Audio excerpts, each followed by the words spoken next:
Andy était un père et un fils aimant et protecteur. Mais un jour, un crime horrible a chamboulé nos vies à jamais. 911. Il prenait la défense de beaucoup de gens. J'étais très inquiète. Andy gérait ses affaires seul. J'aurais aimé être au courant. Please use filters. Can you get your kid to go out the back door?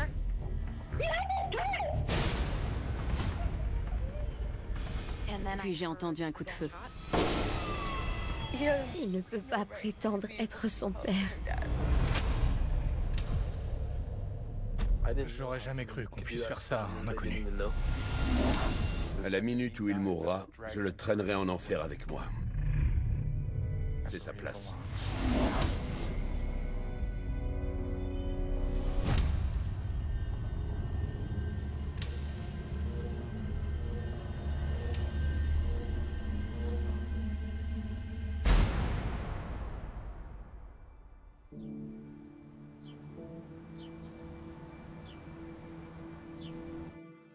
Je me réveille encore en entendant l'appel de mon père ce matin-là. La souffrance dans sa voix, à des milliers de kilomètres. Je fonce en direction de chez mes parents vers un foyer dévasté.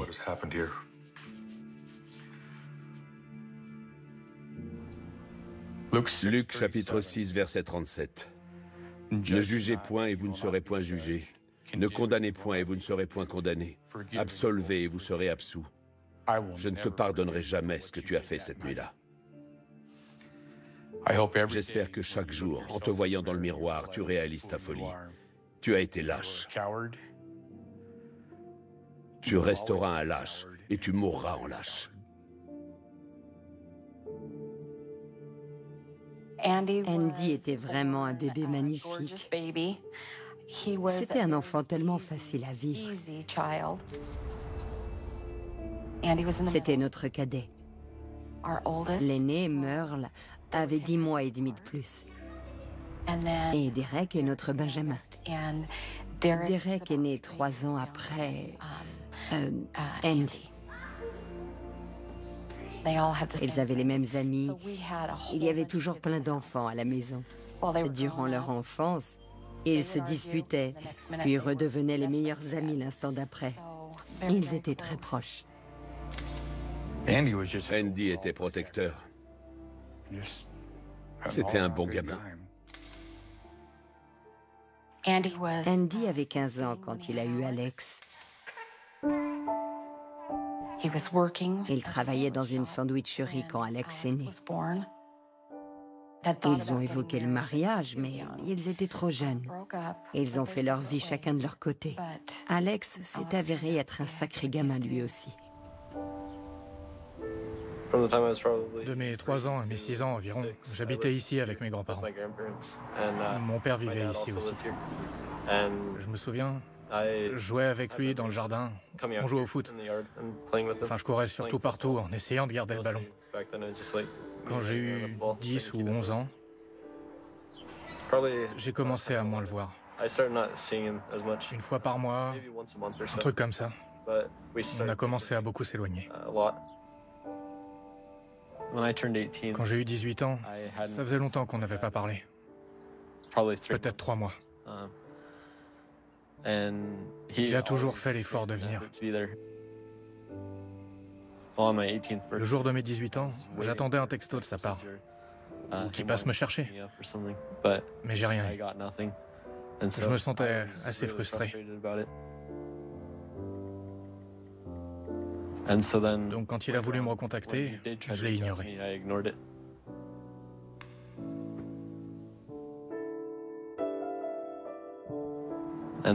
Son anniversaire est en avril.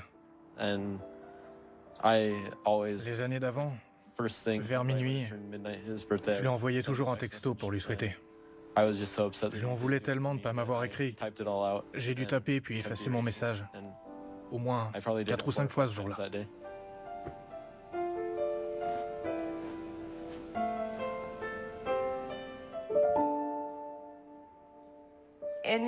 Andy et moi sommes devenus amis avant les 1 an de ma fille, Nayla. Elle en a 8 aujourd'hui. On ne s'est pas parlé pendant un moment, mais on avait vraiment été très proches. Et quand on a repris contact, c'est comme si on ne s'était jamais quittés. Andy et moi, on s'était disputés. Donc, il n'était pas là. Je lui avais dit, j'ai entendu dire que tu passais du temps avec Amanda. Il a répondu, non, pas tant que ça. Et je lui ai dit, je ne pense pas que ce soit une bonne idée.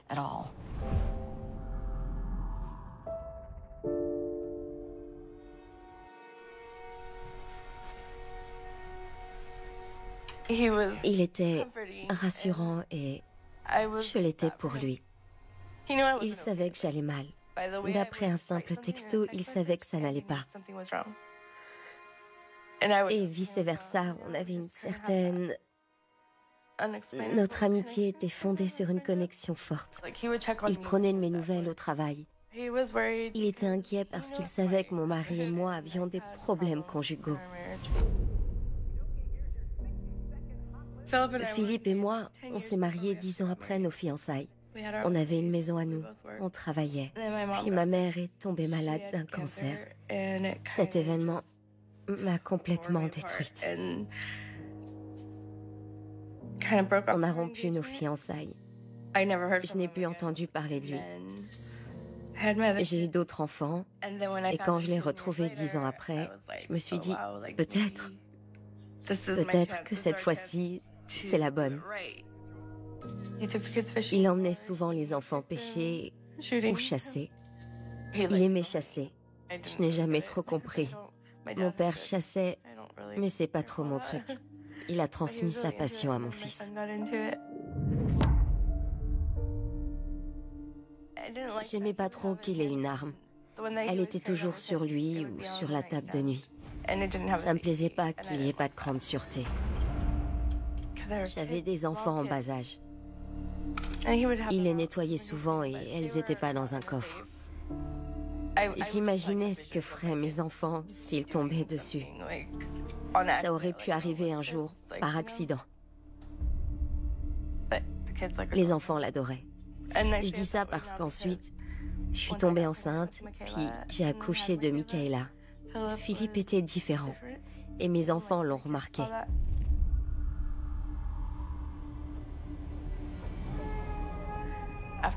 Quand le bébé est né, les choses sont devenues un peu stressantes.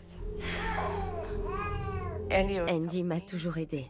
Les enfants le trouvaient drôle, il faisait l'idiot. Et il était gentil avec moi. Andy était attentionné, mon fils aimait ça.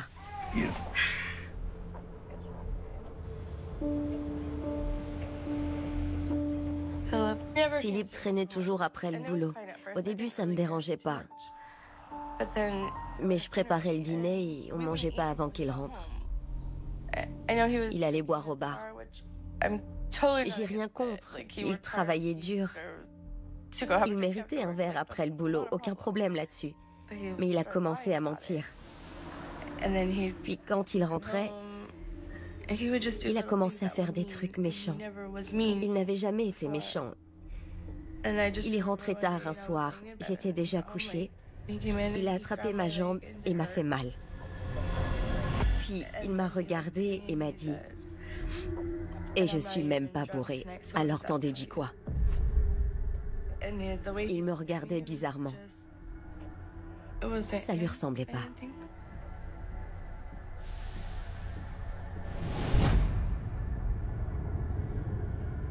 J'ai pas voulu appeler la police parce que quand tu le fais, c'est irréversible.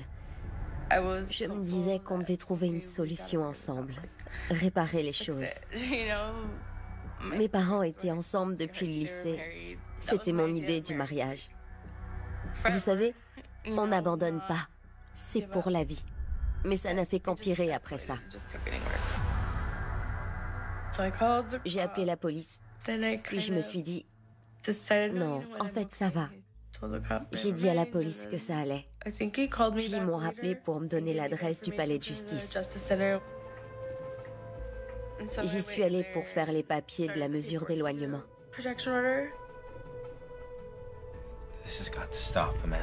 On en avait parlé avec Andy.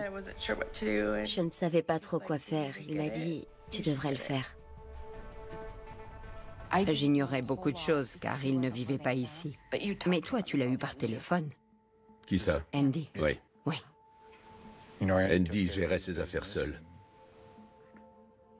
Il n'en parlait pas beaucoup. J'aurais aimé être au courant. Mon père ne tolérait absolument pas la violence conjugale. Il aurait pris la défense de n'importe qui. Il était petit, mais peu importe si le type d'en face de lui mesurait 2 mètres pour 200 kilos. Il y allait quand même. Il prenait la défense de beaucoup de gens et protégeait beaucoup de monde. Ça m'inquiétait. J'étais très inquiète. J'étais gênée. J'avais déjà fait de mauvais choix. Je voulais pas que les gens disent « Amanda a encore choisi un tocard ». Je voulais pas que ça se sache. Mais je racontais tout à Andy. Il savait que j'avais peur. Pour l'éloignement, il faut se présenter le matin et faire les papiers. J'ai dit à la dame que je la rejoindrais là-bas, mais j'y suis pas allée. J'étais pas encore prête à en arriver là. Je me disais qu'on pouvait aller voir quelqu'un, faire quelque chose de moins permanent. Le centre me rappelait « Est-ce que tout va bien ?» Il laissait des messages parce que je décrochais pas.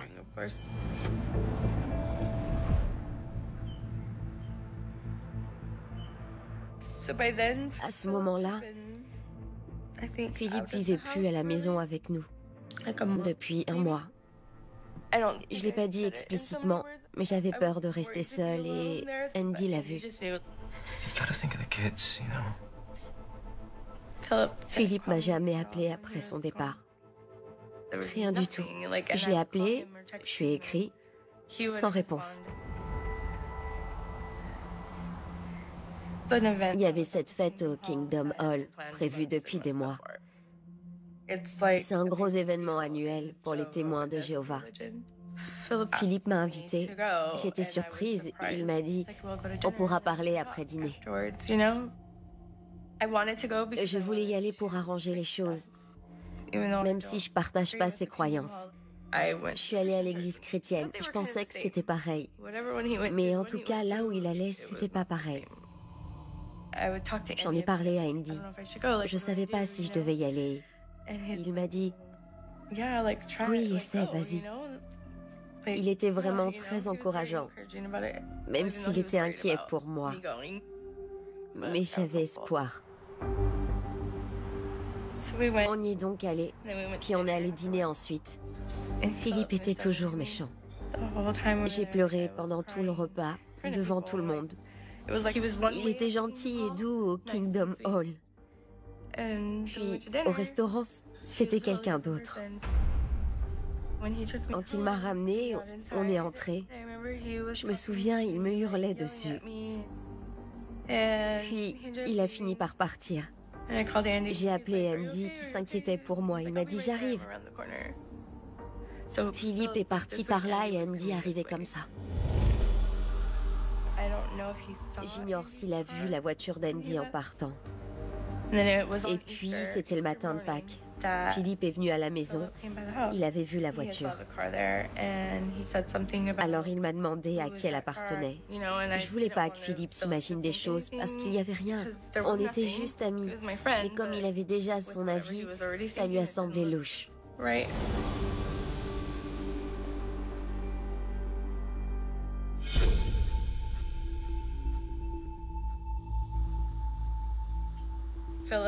Philippe voulait qu'on quitte la maison avec les enfants. Elle était à son nom et rien n'était au mien. Alors il disait que c'était à lui.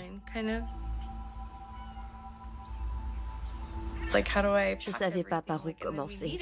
On avait besoin de ce qui était dans la cuisine tant qu'on était encore là. Andy m'a aidé à faire les cartons et à tout déménager de chez moi à chez mon père. Andy faisait attention à moi.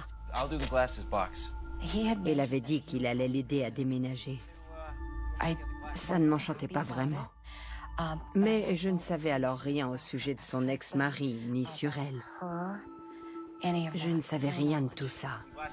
Il était adulte, mais il n'empêche, je pensais que ce n'était pas sa place. Si j'avais été au courant de la situation, j'aurais pu l'en sortir.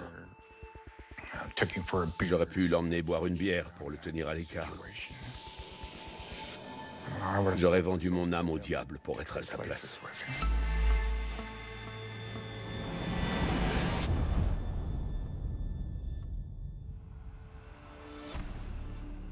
Je me souviens, c'était le week-end.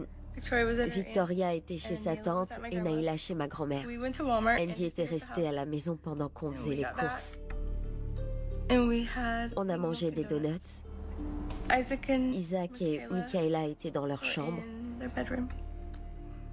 On a mis un film. J'étais dans la cuisine et Andy dans la salle de bain. Et là, quelqu'un a frappé violemment à la porte. C'était pas normal. Andy est sorti de la salle de bain. C'était vraiment pas normal.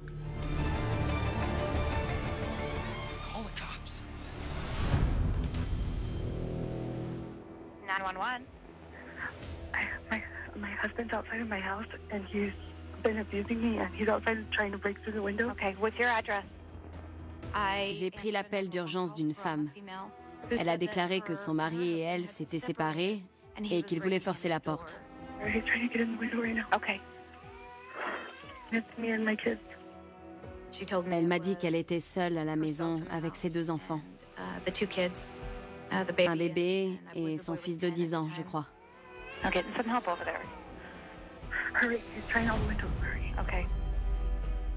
Quand les gens vivent une séparation, les émotions sont à fleur de peau. Elles ne sont pas toujours très rationnelles. Is that him I can hear? Yes. Please, please. J'ai attrapé les enfants. Mon fils Isaac avait peur. Please, he's outside. Okay. We've got some help coming. It's going to be a minute for them to get there, but we've got some help. Andy vérifiait les fenêtres de la chambre. Il passait toutes les fenêtres pendant que les enfants et moi étions au centre de la maison, entre le salon et la cuisine. Je ne savais pas quoi faire. He carries a gun. He always has a gun. He does have a gun? What kind of gun is it? I don't know. Okay. Je sentais la terreur dans sa voix. Derrière, je l'entendais qui essayait de pénétrer à l'intérieur. Please, he's trying to break the door. L'appel a été bref. En quelques secondes, ma collègue avait envoyé une équipe. Mais la nuit était chargée. Personne n'était dans le secteur. Ils étaient tous à l'autre bout de la ville. Donc on a dû attendre que les agents arrivent sur place. J'étais au téléphone. Andy m'a dit « la chambre ». On s'est enfermés dans la chambre. Andy avait une batte. Can you get your kid? Can you break the door?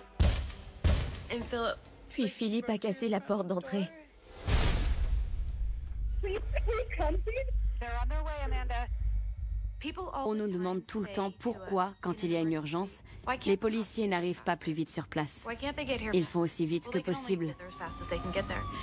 Mais ce jour-là, alors que j'étais au téléphone avec Amanda qui pleurait et les enfants qui pleuraient, je me suis levée et j'ai regardé ma collègue. J'ai couvert mon micro et dit « Pourquoi il n'arrive pas plus vite ?» On est allé dans la salle de bain et on a fermé la porte. Can you get your kid to go out the back door? Philippe frappait à la porte. C'était de la mauvaise qualité.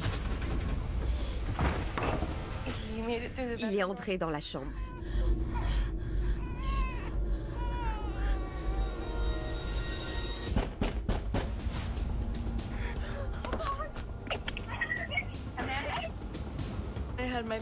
J'étais dos à la porte, je tenais le bébé. Il cognait contre la porte. Je me souviens, je sentais les coups dans mon dos. J'ai failli tomber. Andy a rattrapé le bébé juste à temps.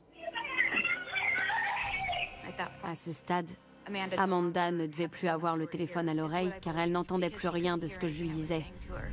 Je l'ai supplié de sortir de la maison.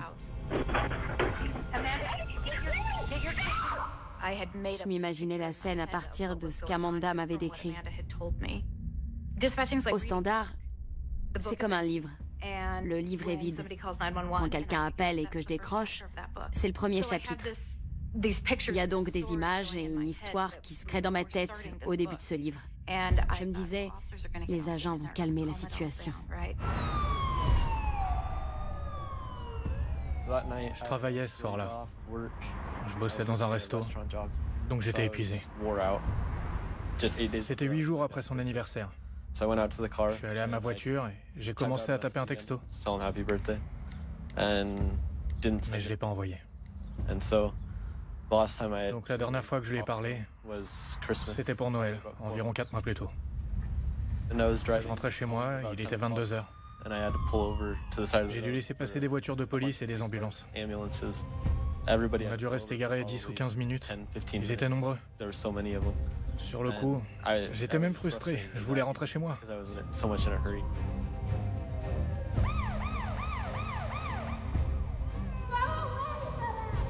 J'entendais un homme hurler, le bébé pleurer. J'entendais le petit garçon, il criait. J'entendais Amanda qui criait. Je pensais qu'il était en train de la tuer.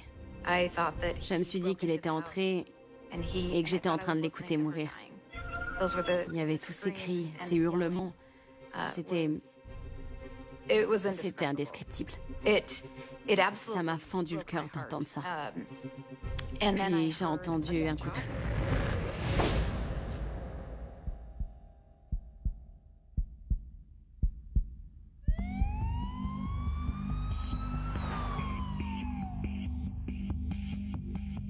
Le sergent Jones, Brian Jones, était le premier sur les lieux. Il avait mis les lumières et les sirènes. C'est le plus vite qu'il puisse rouler. Je crois qu'il est arrivé sur place en quelques minutes. Quand il est arrivé devant la maison, il a vu que la porte avait été défoncée. À ce moment-là, Philippe Cabrera s'est approché de la porte d'entrée et a pointé une arme à feu dans sa direction.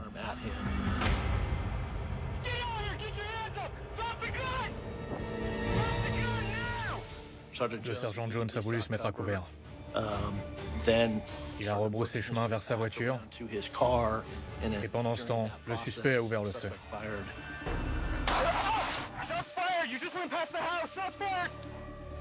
Je crois qu'il a tiré 3 ou 4 fois. Le sergent a dit par radio, il a tiré, il me tire dessus. Il a dit, il nous faut des renforts. Alors ma collègue et moi avons commencé à passer des appels. Les postes environnants, le shérif de Canyon, la police d'État de l'Idaho. On leur a demandé d'envoyer des renforts. J'ai entendu le premier coup de feu au téléphone. C'était avant que l'officier qui était sur les lieux ne parle. Puis la communication a été coupée. C'est là que j'ai cru qu'il avait tué Amanda à l'intérieur. Brian sommait le suspect de sortir de la maison, de jeter son arme et de se rendre.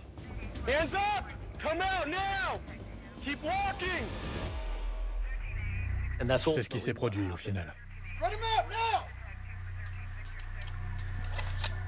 Un des officiers a dit « Je suis dans la salle de bain.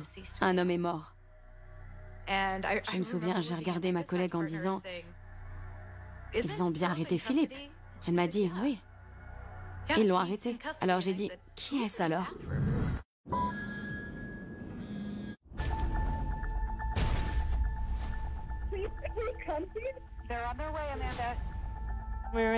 On était dans la salle de bain.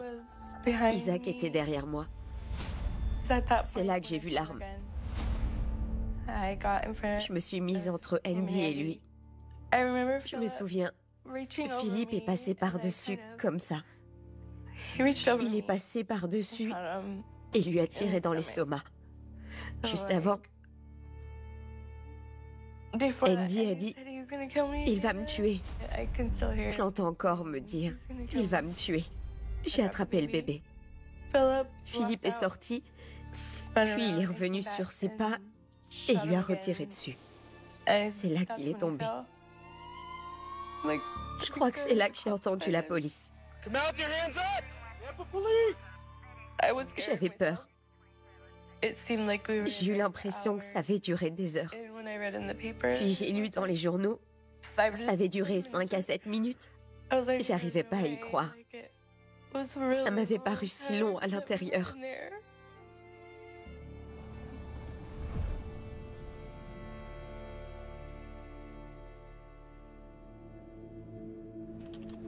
Sachant qu'il y avait quelqu'un d'autre sur place dont j'ignorais la présence, je me sentais en faute. Ça n'aurait probablement pas changé l'issue ni notre manière de répondre. Ignorer qu'Andrew était présent a complètement changé l'histoire. Ça a été dur pour moi. Je l'ai pris très à cœur. La plupart du temps, quand je raccroche et que je rentre chez moi à la fin de ma journée, j'oublie ce qui s'est passé. Il y en a très peu. Très peu que j'oublierai jamais.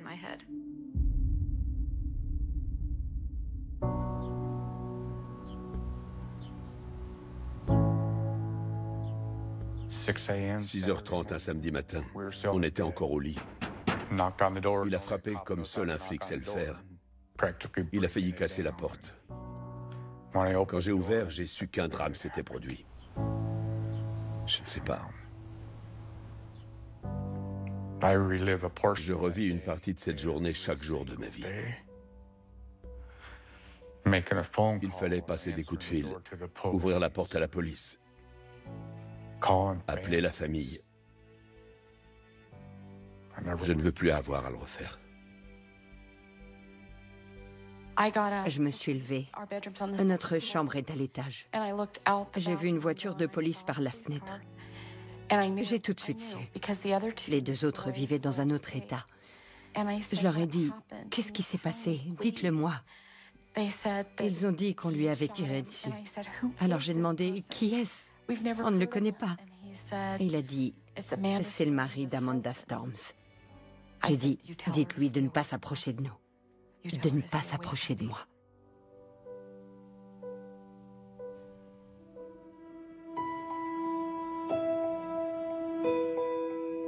J'ai reçu un coup de fil de mon père. Il devait être 6h30. Il m'appelait jamais aussitôt. Tout ce que j'ai vraiment compris, c'est qu'Andrew était mort, tué par balle. Je suis monté en courant prévenir mon autre frère. On a fait nos valises. Ça nous a semblé des heures, mais on a dû mettre 20 minutes, et puis on est parti. Pendant tout le trajet, je me disais que j'allais me réveiller, que tout ça n'était pas réel. C'était impossible. Une partie de moi espérait qu'ils aient identifié la mauvaise personne, que ce ne soit pas lui. Alex était chez ses autres grands-parents à Nampa. Je suis allé pour lui annoncer. C'était dur. Devoir le tirer du sommeil pour lui annoncer que son père s'était fait tuer. Ça devait faire 3 heures que je dormais quand mon grand-père Merle est entré. Il s'est assis sur mon lit, il sanglotait. Il n'arrêtait pas de répéter « Je suis désolé ». Je savais pas ce qui s'était passé.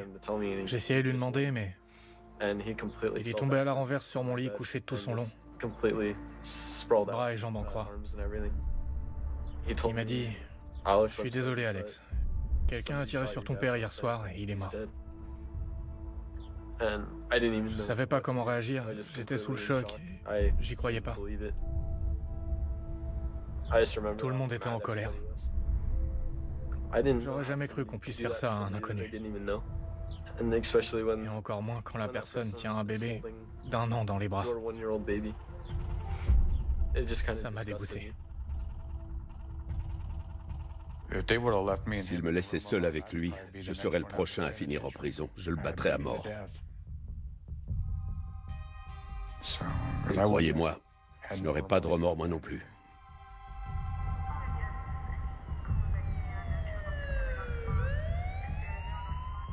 Les coups de feu sont souvent liés à de la violence conjugale. Mais j'ai jamais rien vu de semblable à ça. Quand Cabrera a été interrogé par la police de Nampa, Il a tout avoué. Il a livré les faits. Ils n'ont pas eu besoin de lui tirer les vers du nez. Il a tout raconté. Il a tout dit. Il a déclaré que sa femme Amanda et lui s'étaient séparés. Il la soupçonnait de s'être mise en ménage avec cet homme, Andy. Il est passé, et il a vu cette voiture inconnue. Il s'est douté que c'était la voiture d'Andy. Il avait un pistolet, un 45 mm, qu'il avait apporté avec lui. Il y avait d'autres armes à feu, on l'a retrouvé dans sa voiture. Avec un tel arsenal, il avait de quoi faire de sacrés dégâts. Il s'est garé un peu plus loin et il a crevé les pneus d'Andy. Il a frappé à la porte et cogné aux fenêtres. Amanda a compris que c'était lui et elle n'a pas voulu ouvrir. Il a donc défoncé la porte. Et il a fait pareil avec la porte de la chambre. Il s'est attaqué à celle de la salle de bain et a tiré sur Andy. Andy tenait le bébé d'Amanda et Philippe. Amanda a repris l'enfant et Philippe a dit « Faut pas toucher la femme des autres » et il a visé la tête. J'avais jamais été témoin d'une fusillade pareille, où quelqu'un franchit autant d'obstacles pour atteindre la personne contre laquelle il est visiblement très en colère. Ça a dû être effrayant pour Amanda. Mais, autant qu'on sache, il ne l'a jamais visée. Il n'en avait pas après elle. C'est rare pour un homicide dans un contexte domestique. La police m'a dit qu'ils ne comprenaient pas pourquoi j'étais encore en vie. En principe, l'épouse meurt aussi. J'ai dit, j'en sais rien. J'en sais toujours rien. Mon mari a demandé au procureur si on entendait sur l'enregistrement de la police que mon fils demandait à ce qu'on l'épargne. Il a dit que non. C'était tout lui. Il n'aurait jamais demandé qu'on l'épargne. Il était suffisamment rapide. Il aurait pu sortir de là et les laisser derrière lui. Mais ça ne lui ressemblait pas. Je dors pas bien la nuit. Je fais des cauchemars. Michaela aussi fait des cauchemars. C'était qu'un bébé. Elle se réveille en hurlant. Quel genre de père tirerait sur l'homme qui tient son enfant? Il ne peut pas prétendre être son père. Je dormais plus du tout. Je mangeais plus non plus. Je supportais plus l'obscurité. J'avais toujours la lumière allumée. J'étais triste, révolté, tout à la fois. Les rares moments où je m'assoupissais dans la journée, je rêvais que mon père débarquait et passait à la porte. Je voulais voir son corps pour être sûr que c'était lui.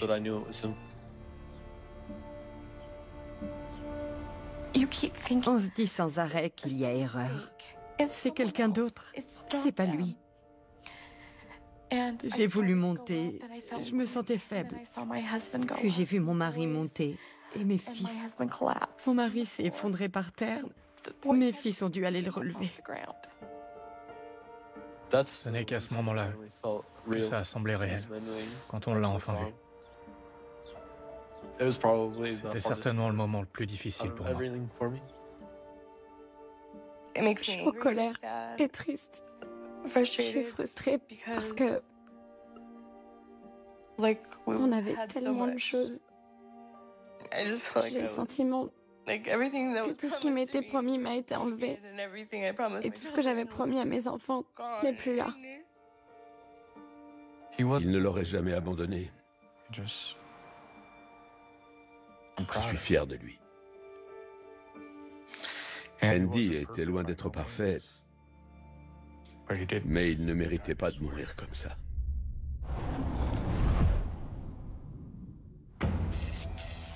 La première fois qu'on l'a vu, c'était à la lecture de l'acte d'accusation.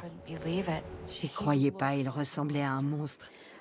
Il souriait d'un air suffisant et se comportait comme si c'était une broutille. Puis il devait plaider coupable ou non coupable. Et il a choisi non coupable.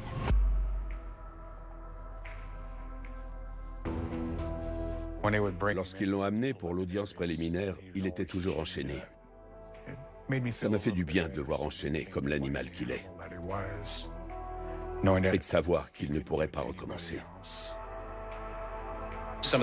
Quand on décide si l'on requiert la peine de mort, on prend en cause les facteurs aggravants. S'agit-il d'un meurtre haineux, particulièrement atroce ou cruel? Le meurtre s'est-il produit pendant un vol ou un cambriolage? Ici, c'est le cas. Y avait-il un danger de mort pour de nombreuses personnes? Oui. Et pour couronner le tout, le prévenu était sans l'ombre d'un doute coupable. J'aimerais qu'il pourrisse en enfer. Quelqu'un m'a parlé un jour d'un verset de la Bible, je ne sais plus lequel. Pour rentrer au paradis, vous devrez d'abord pardonner. Eh bien, mon destin est scellé. À la minute où il mourra, je le traînerai en enfer avec moi. C'est sa place. Une montagne de preuves s'accumulait contre le suspect. Dans l'avis d'intention, nous avons demandé la peine de mort. Au début, on voulait la peine de mort. Enfin, je voulais la peine de mort, œil pour œil. Plusieurs personnes nous ont prévenus que la peine de mort s'assortit de plusieurs appels. On a donc décidé que ce serait trop de souffrance pour notre famille, que ce serait trop long d'engager un procès réclamant la peine de mort. C'était traumatisant. J'avais envie de me replier sur moi-même à chaque élément que j'entendais au tribunal, mais je devais assurer. Andy aurait été là pour moi. Je devais être là pour lui. C'était dur au tribunal. J'étais souvent toute seule. Personne n'a proposé de m'accompagner. J'y allais seule. Ce qui n'était pas une bonne idée. J'étais pas en état de conduire après. Avant le verdict, il y a le réquisitoire et l'audition des témoins. Ce cas était particulier. Les déclarations des victimes étaient déchirantes. Pour rédiger ma déclaration, j'écrivais petit bout par petit bout. C'était de plus en plus difficile au fur et à mesure du procès. Je me disais, je peux pas, j'y arriverai pas. Puis, j'ai fait ce rêve. J'ai rêvé que la Vierge Marie était de profil. Elle ne m'adressait aucune parole. Elle ne me regardait pas. Mais j'ai ressenti ce qu'elle ressentait. Je l'ai serrée dans mes bras et ça m'a apporté une telle paix. Grâce à ça, j'ai pu continuer. C'était ma seule chance de faire entendre un jour mon histoire.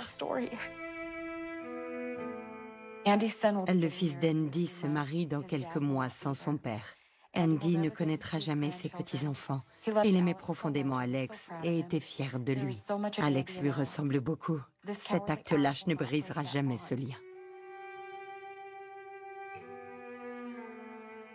Quand on a dû lire notre déclaration, j'ai commencé par m'adresser à lui, en lui disant qu'il devait me regarder pendant que je lui parlais. Qu'il assume s'il était un homme. Il a croisé mon regard une seconde, puis s'est tourné et a baissé la tête.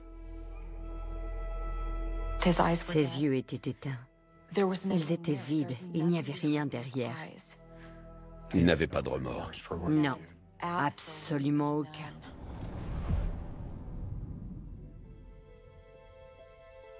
Il a plaidé pour meurtre au premier degré et agression à main armée sur un policier. Il a été condamné à vie, dont 35 ans de prison ferme. D'après la loi de l'Idaho, il doit purger ses 35 ans avant d'être éligible pour la conditionnelle. On a écarté la peine de mort. C'était un accord. C'est long, 35 ans. Il aura tout le temps de réfléchir. Je pense que ça le hantera plus que la peine de mort. La mort, c'est trop rapide. Il doit souffrir. Ce sera le cas pour les 35 prochaines années. C'est pendant les poursuites pénales que j'ai fait la connaissance d'Amanda. J'ai pu l'observer. Elle était à peu près dans le même état que nous, dévastée. J'étais très en colère. Ce n'est plus le cas maintenant. Je ne lui souhaite que d'être heureuse. Mais je pense que c'est grâce à Andy si elle peut profiter du reste de sa vie.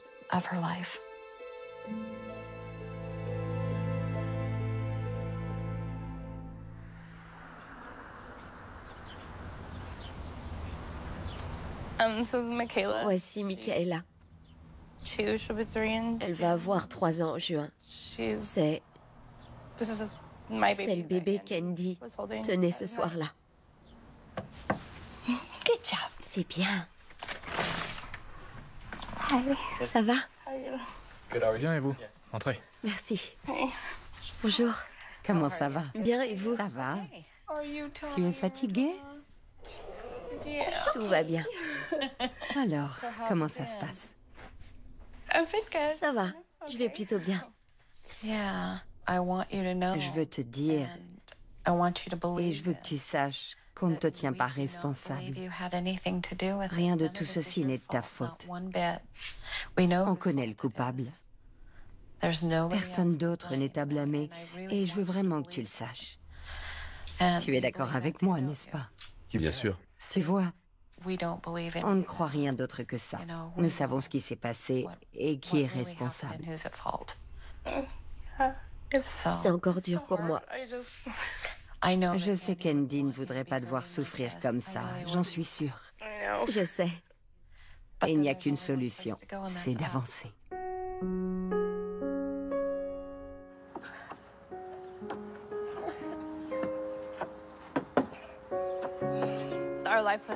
Notre vie aurait dû être tellement meilleure.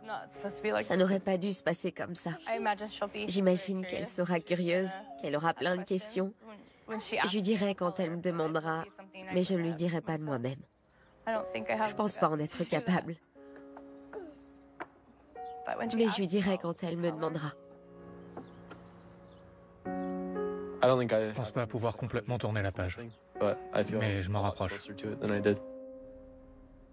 C'est l'urne de mon père. On n'a pas encore décidé si on allait l'enterrer. On la garde ici pour l'instant. Comme ça, mes sœurs et moi, mes grands-parents, mes oncles, avons un endroit où lui rendre visite. Un endroit dans un environnement confortable, plutôt qu'un cimetière. C'est bien ça, pour nous.